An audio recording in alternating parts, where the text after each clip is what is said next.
দুই বন্ধু মরুভূমির মধ্যে দিয়ে হেঁটে যাচ্ছিল। Two friends were walking through the desert.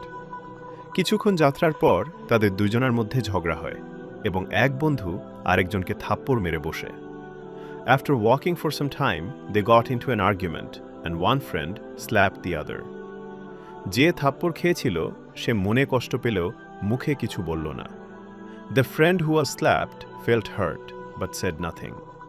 শুধু বালিতে লিখে রাখল, আজকে আমার সবথেকে প্রিয় বন্ধু আমাকে থাপ্পড় মেরেছে। He only wrote on the sand, today my best friend slapped me. এরপর তারা আবার হাঁটতে থাকল এবং কিছুক্ষণ পর একটি মরুদ্যান দেখতে পেল। Then they continued walking and after some time they found an oasis. তারা ঠিক করল সেখানে তারা বিশ্রাম নিবে এবং গোসল করবে। They decided to rest and bathe there. কিন্তু যেই বন্ধুটি চড় খেয়েছিল সে চোরাবালিতে আটকে পড়ে ডুবতে শুরু করে। But the friend who had been slapped got stuck in quicksand and started sinking. তখন অপর বন্ধুটি জীবন বাজি রেখে তার বন্ধুকে উদ্ধার করল। Then the other friend risked his life and saved him. উদ্ধার হওয়ার পর বন্ধুটি পাথরের উপর খোদাই করে লিখল, আজ আমার বন্ধু আমাকে মৃত্যুর হাত থেকে বাঁচিয়েছে। After being rescued, he carved on a stone, today my friend saved my life. এটা দেখে তখন অপর বন্ধুটি তাকে জিজ্ঞাসা করল। Seeing this, the other friend asked him, আচ্ছা, আমি যখন তোমাকে চড় মেরেছিলাম তখন তুমি বালির উপর লিখেছিলে, আর এখন পাথরের উপর খোদাই করে লিখলে কেন?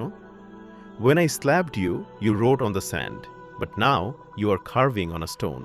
Why? তখন দ্বিতীয় বন্ধুটি মৃদু হেসে জবাব দিল।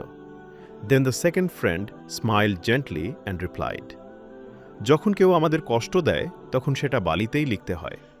When someone hurts us, we should write it on sand, যাতে ভালোবাসা আর মায়ার বাতাস তা মুছে ফেলতে পারে, so that the wind of love and kindness can erase it. আর যখন কেউ আমাদের কোনো উপকার করে তখন তা পাথরে খোদাই করে রাখা উচিত। But when someone does something good for us, it should be carved on stone, যেন কোনো বাতাসই তা কখনো মুছে দিতে না পারে, so that no wind can ever erase it. আরও নতুন নতুন ভিডিও পেতে চ্যানেলটি সাবস্ক্রাইব করুন। Thank you.